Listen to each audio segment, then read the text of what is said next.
안녕하세요. 반갑습니다. 리얼 미국 주식입니다. 오늘 리얼 미국 주식에서 준비한 주제는 미국 증시 마지막 하락 시그널 나왔습니다라는 주제로 오늘의 영상을 준비했습니다. 시장에 단기적인 눌림이 나올 수 있을 만한 가능성이 높은 이슈들이 하나씩 등장하고 있는 가운데 의문이었던 마지막 하락에 대한 시그널이 하나 더 발견되었습니다. 이게 가장 중요하다 이런 건 아니고요. 하나 더 발견돼서 원래는 이건 괜찮게 잘 넘어가지 않을까 싶었는데요. 지난 영상을 보시면 아시겠지만 이번엔 확실히 좀 조심을 해봐야겠다는 생각이 들어서 제 의견을 좀 준비해봤습니다. 항상 제가 다 옳은 건 아니고요. 항상 다 옳다고 생각해서 말씀드린 것도 아니고 항상 조금 더 조심하면 좋겠다라는 생각하에서 아직 요 부분을 체크하지 못하고 가볍게 넘기고 계시는 분들이 꼭 보셨으면 해서 오늘의 영상을 준비해 봤으니까요. 영상 시청하시면서 여러분들께서 어떤 의견인지 한번 알아가 보시면 좋을 것 같습니다. 저희 리얼미국 주식은 매주 3번의 영상을 통해서 영상을 전달해 드리고 있고요. 리얼미국 주식 링크를 통해서 여러분께 추가적인 리얼미국 주식 속보를 좀 내어드리고 있습니다. 실시간 뉴스를 원하시는 분들은 속보도 확인하셔서 받아가 보시면 좋을 것 같습니다. 자, 그럼 여기까지 간단하게 설명 마치도록 하겠고 본격적으로 오늘의 영상 시작해 보겠습니다. 자, 오늘의 영상 바쁘신 분들을 위해서 간단하게 먼저 준비했습니다. 오늘의 영상 정리를 하겠습니다. 오늘의 영상은 핵심은 무엇이냐? 트럼프의 관세 부과에도 시장이 반응이 없는 모습을 보여주고 있는데요. 이 관세 부과를 다들 가볍게 생각을 하고 있지만 이 가볍게 생각할 게 아닐 것 같습니다. 최근 트럼프의 태도가 굉장히 수상하기 때문입니다.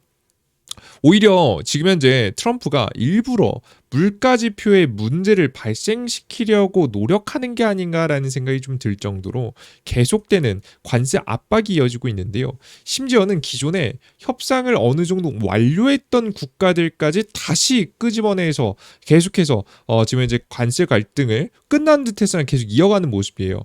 내가 관세 협상이 완료됐는데 또 지난 끝난 얘기를 꺼낸다는 것은 이제 꺼낼 관세가 필요하기 때문이겠죠. 도대체 무엇일까에 대한 고민을 해봤는데 여러 가지 이유 다 생각해봐도 답이 없습니다. 딱 하나밖에 없거든요. 바로 소비자들의 소비 심리를 꺾기 위해서라고 현재 보입니다. 현재 단기간 물가 상승이 나오지 않으면 결국엔 소비자 심리가 꺾이지 않을 거라고 예상해서 그런지 강력한 관세 이야기를 반복하기 시작했고요. 그로 인해서 소비자 심리 지수를 꺾으려는 게 아닌가라는 예상이 조심스럽게 됩니다. 특히나 이 가능성이 아마존 프라임데이에서 좀 나왔는데 첫날까지는 판매량이 좀 줄어드는가 싶더니 원래 기존에 2일 정도에서 지금 4일로 2배 늘렸잖아요. 그러다 보니까 판매량이 30% 늘어나는 현상이 나와줬고요. 이런 구매력이 계속해서 이어진다면 저는 CPI 지표도 문제가 될 것 같고 그에 뒤이어서 소판매 지표까지 확인해 봐야 되지 않을까라는 예상이 됩니다. 소매 판매까지. 그래서 결국에는 트럼프의 주 목적은 단기간에라도 관세로 인한 충격을 실제 만들어내고 그로 인해서 소비자 심리를 완벽하게 꺾어버리는 것이 트럼프의 전략이지 않을까라는 예상이 됩니다. 실제 지표들에서 트럼프가 불편할 만한 지표들 몇 개 나왔거든요. 해당 지표들 자세하게 한 번씩 설명드려보도록 할 테니까 영상 시청하시면서 알아가 보시면 좋을 것 같습니다. 자, 그럼 시작해 보겠습니다. 최근 들어서 트럼프 대통령이 굉장히 과한 관세 부과를 현재 가하고 있습니다. 트럼프 대통령은 이날 소셜미디어 트루스 소셜에 현재 유럽연합 집행위원장과 지금 현재 멕시코 대통령을 각각 수신자로 한 관세 서한을 공개하며 오는 8월 1일부터 30%의 관세를 부과하겠다고 밝혔습니다. 이상하죠? 멕시코는 5% 인상된 수치이며 유럽연합은 당초 발표한 20%에서 10포인트 올랐으며 중간에 올렸던 50%와 비교하면 또 20포인트 낮은 수치입니다. 사실 50%는 말도 안 되는 얘기였기 때문에 당초 발표했던 20%보다 10포인트 올랐다는데 포인트를 맞춰두시면 될 것 같습니다. 다들 나토 방위비 올린다고 유럽하고도 합의됐고 다 합의되는 듯 했으나 다시 꺼내는 거죠. 이상한 행동 아닙니까? 그죠? 누가 보면 그냥 목적만 없이 보면 그냥 미친놈이라고 볼 수 있는 이상한 행동을 현재 하고 있습니다. 이거 볼 때마다 저도 정신병 날 것 같아요. 제정신에 살지 않아요, 요즘에. 이슈 분석하다 보면 오락가락합니다. 여러분 영상 보시면 이런 생각하죠. 쟤 왜 이렇게 오락가락 말을 해? 이랬다가 저랬다가. 뉴스가 그래요. 그죠? 그러면 우리가 이제 일관성을 좀 최대한 찾아봐야겠죠. 하나의 일관성을 찾아보다 보니까 결론적으로는 하나밖에 없습니다. 이렇게 오락가락 관세에 대한 정책을 지 맘대로 펼치면서 악재를 없어지는 걸 막 원하지 않는 것 같아요. 관세 협상이 되는 걸 원하는 게 아니라 계속 관세 악재를 이어가고 싶어하는 트럼프의 모습을 확인할 수 있습니다. 적극적으로 관세 협상을 하겠다 말은 하는데 오히려 자기가 더 꺼내고 있잖아요. 그죠? 그럼 도대체 무엇을 원하는가? 라고 하면 현재 반응이 없는 미국 증시에서 저는 결국에는 물가의 단기 상승을 원하는 듯합니다. 결국엔 단기적인 물가의 충격을 주는 것이, 그러니까 사람들한테 관세 인상되면은 물가 올라가지고 정말 경제 위기 올 거야라는 이런 이야기들이 이제 요즘엔 안 와닿잖아요. 안 와닿으니까 미국 증시가 그냥 그대로 있죠, 그죠? 그래서 이런 이 주식시장의 심리 자체는요, 그냥 단순하게 주식시장 심리로 끝나지 않고요, 이것이 구매로 이어집니다. 실제 최근 들어서 코로나 바이러스 이후 양적 긴축을 시작한 다음부터 미국 경제의 대부분의 소비를 차지하고 있었던 소비의 거의 대부분은 이 저소득층이 아니라 주식이라든가 부동산 같은 자산을 들고 있는 고수익의 자산가들이 거의 대부분의 소비를 이어왔었거든요. 과거의 지표를 공개해드린 적도 있죠. 최근까지도 이런 추세가 계속되고 있는데, 그러다 보니까 주식시장이 올라간다는 것은 소비 심리가 안 꺾인다는 얘기입니다. 그래서 주식시장이 계속해서 유지되고 이 소비 심리가 유지되는 걸 트럼프는 조금 불편해할 가능성이 높다라고 보고 있어요. 그래서 결국 뭐 주식시장이야 그렇다 치고 소비 심리가 유지되는 게 굉장히 큰 문제인데, 이 소비 심리를 꺾기 위한 전략이 하나 필요하겠죠. 그게 바로 실제 이번 지표 발표에서 물가 지표 발표에서 충격을 한번 주지 않을까 예상이 됩니다. 제 개인적인 생각에는 언제냐면 7월달 발표되는 6월 지표, 6월달께 7월달 발표되는 거죠. 그리고 추가적으로 7월달 발표, 8월달에 공개되는 8월 중순에 발표되는 CPI 지표에서도 문제가 발생할 가능성이 크다고 보고 있습니다. 특히나 이 시기는 제가 지난 영상에도 한번 설명드렸지만 이 골드만삭스하고 그리고 연방준비위원회가 기업들에게 물어봤습니다. 너네는 이 관세에 대한 비용을 언제부터 이 고객들에게 전가할 거니? 라고 물어봤더니 언제 전가할 거니? 물어봤더니 대략적으로 7월에 10% 정도로 시작해서 8월에 한 30%, 40%까지 지금 이제 관세에 대한 부담을 일부 넘긴다라고 했습니다. 그래서 본격적으로 물가에 영향을 끼치는 달이 7월달하고 8월달이거든요. 이때 시장에 충격을 주려고 준비하는 게 아닌가라는 예상이 됩니다. 그래서 새로운 공포를 물가 지표를 통해서 한번 주려고 하지 않나라는 예상이 되고요. 그 이후에 제대로 된 공표가 먹혔다면 사람들은 소비를 안 하게 되겠죠. 그걸 노리면서 자연스럽게 미국 경제에 약간의 침체를 유도하면서 금리 인하를 중장기적으로는, 단기적으로는 악되지만 중장기적으로 결국 트럼프가 원하는 것은 최근에 파월 의장한테 계속 강조하고 있는 게 뭡니까? 바로 금리 인하 아니겠습니까? 금리 인하를 유도하지 않을까라는 예상이 조심스럽게 됩니다. 그래서 소비자 심리를 꺾어놓기 위한 정책이 나오지 않을까 싶어요.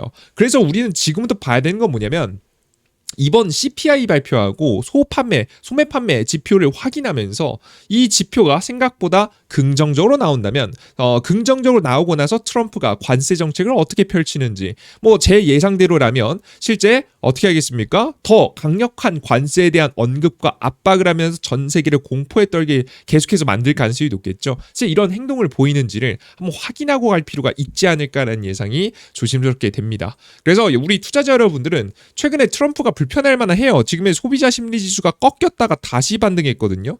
그죠? 트럼프가 이걸 원하진 않았을 거예요. 관세 부과가 다가오고 있음에도 불구하고 소비자 심리 지수가 올랐다. 트럼프 입장에서 금리 인하를 기대하는, 경기 침체를 약간 오게 하고 경기 침체를 유도하고 있는 트럼프 입장에서는 굉장히 좋은 소식이 아니죠. 이건 경제가 좋다는 소리니까요. 그죠?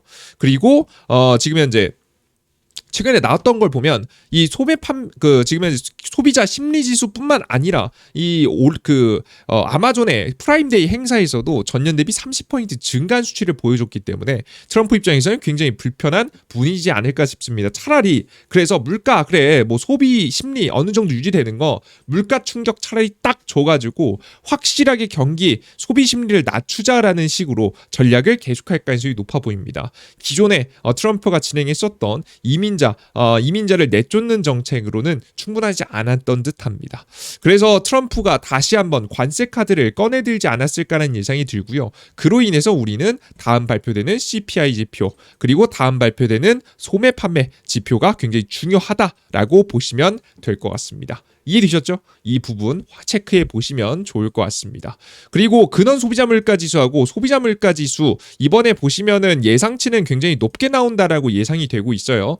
이 높게 나오는 거 이 예측치조차도 뭐 그냥 막 발표되는 게 아니라 근거를 기반으로 해서 보통 발표를 하기 때문에 이번에 실제 이 예측치만큼 물가가 상승을 하는지 혹은 예측치보다 더 판매가 많이 되면서 소비자 물가 지수가 올라올지를 꼭 체크해 볼 필요가 있겠고요.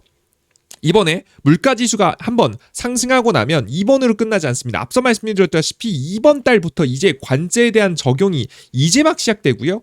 이거의 피크를 찍는 시기가 바로 다음 달입니다. 7월달, 8월달 공개되는 CPI 지표에는 전부 다 물가가 추가적으로 더 반영될 가능성이 높다라고 현재 연방준비위원회하고 골드만삭스가 종합한 결과에서도 이야기하고 있으니까 이번 딱 2달만큼은 딱 우리가 생각하는 시장 하락 타이밍이죠. 이 2달만큼은 어느 정도 하방에 대한 역시나 대비를 해 두셔야 되지 않을까 싶습니다. 그래서 오늘의 영상은 뭐냐면 기존에 물가지표에는 특별한 문제가 없겠는데 라고 생각하면서 지켜보고 있었는데 물가지표도 문제가 될 수 있겠구나 라는 부분을 체크해서 여러분께 설명을 좀 드렸고요. 제가 뭐 하락이 나온다 상승이 나온다 뭐 이런 이야기를 하는 것만 머릿속에 이건 머릿속에 지워버리시고 그건 설명을 위해서 말씀드리는 거니까 이만큼 이번 CPI 지표가 생각보다 중요할 것 같다. 그에 뒤에 이어서 소매 판매 지표가 이어지는 소매 판매가 얼마나 나왔는지도 같이 계속해서 확인한 게 좋겠다라는 것 정도까지 체크해 보시면 좋을 것 같습니다. 아시겠죠?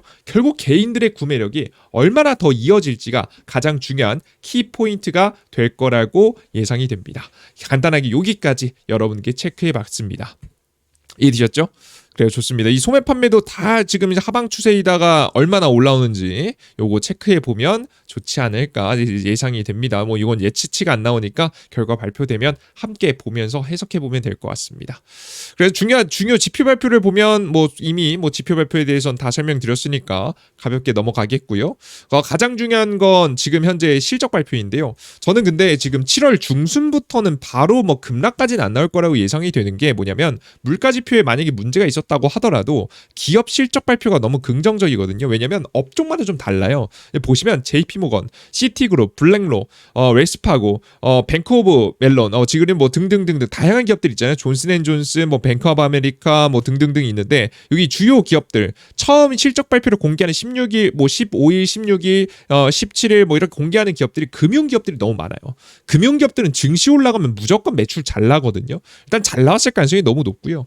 그리고 뒤에 이어서 공개하는 것도 뭐 투자은행들, 뭐 이런 은행들도 사실 당연히 좋죠. 그 이외에도 탄탄한 기업들이 거의 대다수를 차지하고 있고, 지금 현재 안 좋은 기업들은 사실 주류 기업들은 아닙니다. 초반에는 주류 기업들은 생각보다 좀 늦게 실적 발표를 하는 경우가 많아요. 7월 말에야 굉장히 많습니다. 특히나 빅테크 기업들. 그래서 일단 초반 실적 발표는 워낙에 좋을 거라고 예상이 되니까 제가 예상하는 뷰는 시장에 악재가 나올 것 같다. 7월 15일부터 정말 조심해 볼 필요가 있을 것 같다라는 생각이 드는데 엄청난 급락이 이어지기보다는 소폭 하방 추세를 잡는 정도가 예상이 되고요. 결국에는 그 뒤에 나오는 8월 15일 날짜로 나오는 지표 발표가 그 CPI 물가 지표 발표가 기업들이 한 40%의 이 관세에 대한 비용을 전가한다라고 이야기를 해놨으니까 이때 가장 큰 충격을 주지 않을까 싶고 이때까지 트럼프 정부의 계속되는 관세 정책이 이어진다라고 한다면 확실히 트럼프가 이걸로 문제를 만들고 싶겠구나라는 것을 의도를 파악하고 대응할 수 있겠죠.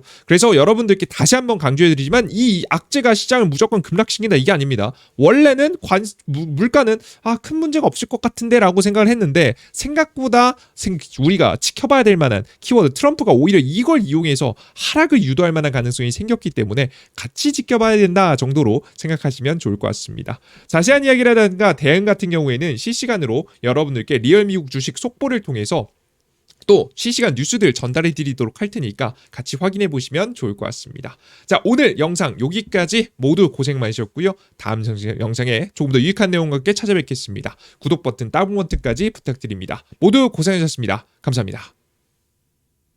그리고 여러분들 너무 욕하지 마시고 예쁘게 봐주세요. 항상 많은 정보 다 열심히 모아오도록 할 테니까요. 항상 여러분들께서 못 보셨던 것들, 생각하지 못했던 것들, 최대한 이제 주류가 아닌 것들 위주로 많이 설명드리고 있으니까 잘 시청해 주시면 좋을 것 같습니다. 모두 수고하셨습니다. 감사합니다.